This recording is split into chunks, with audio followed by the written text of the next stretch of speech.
નજર કરીએ તો બિહારના રાજકારણમાં મોટા ઉલટફેરના સંકેત મળી રહ્યા છે। સીએમ નીતિશ કુમાર રાજ્યસભામાં જાય તેવી શક્યતાઓ વ્યક્ત કરવામાં આવી રહી છે।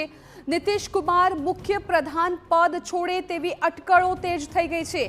બિહારમાં ભાજપના સીએમ બને તેવી ચર્ચાએ જોર પકડ્યું છે। નીતિશ કુમારના પુત્ર નિશાંત બની શકે ડેપ્યુટી સીએમ। તો બિહારમાં 5 રાજ્યસભા બેઠકો માટે ચૂંટણી યોજાવાની છે અને એ પહેલા ખૂબ જ મહત્વપૂર્ણ સમાચાર મળી રહ્યા છે। બિહારના રાજકારણમાં મોટા પરિવર્તનની ચારેકોર ચર્ચા થઈ રહી છે। સમાચાર છે કે નીતિશ કુમાર રાજ્યસભાના સાંસદ બની શકે છે। આવી સ્થિતિમાં તેમણે બિહારનું મુખ્ય પ્રધાન પદ છોડવું પડશે।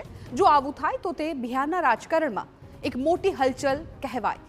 વધુમાં નીતિશ કુમારના પુત્ર નિશાંત કુમાર અંગે પણ ઘણી ચર્ચા છે। એવું કહેવામાં આવી રહ્યું છે કે નિશાંતને નાયબ મુખ્ય પ્રધાન નિયુક્ત કરવામાં આવી શકે છે અને તે સ્થિતિમાં ભાજપના મુખ્ય પ્રધાન બનવાની પણ શક્યતા છે।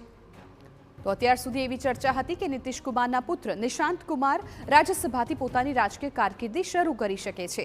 એવું પણ કહેવાઈ રહ્યું હતું કે રાજ્યસભા માટે નિશાંતનું નામ લગભગ નક્કી થઈ ગયું હતું। જો કે હવે જેડીયુના કાર્યકારી પ્રમુખ સંજય ઝા દિલ્હીથી પટના જવા રવાના થયા પછી નીતિશ કુમારની રાજ્યસભા ઉમેદવારી અંગે અટકળો શરૂ થઈ ગઈ છે।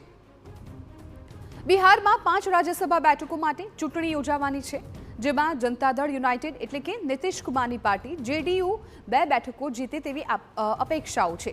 આ મુદ્દાઓ પર ચર્ચા કરવા માટે આવતીકાલે જેડીયુએ બેઠક પણ બોલાવી છે। એવું માનવામાં આવે છે કે આ બેઠકમાં મોટા પરિવર્તનની ચર્ચા થઈ છે।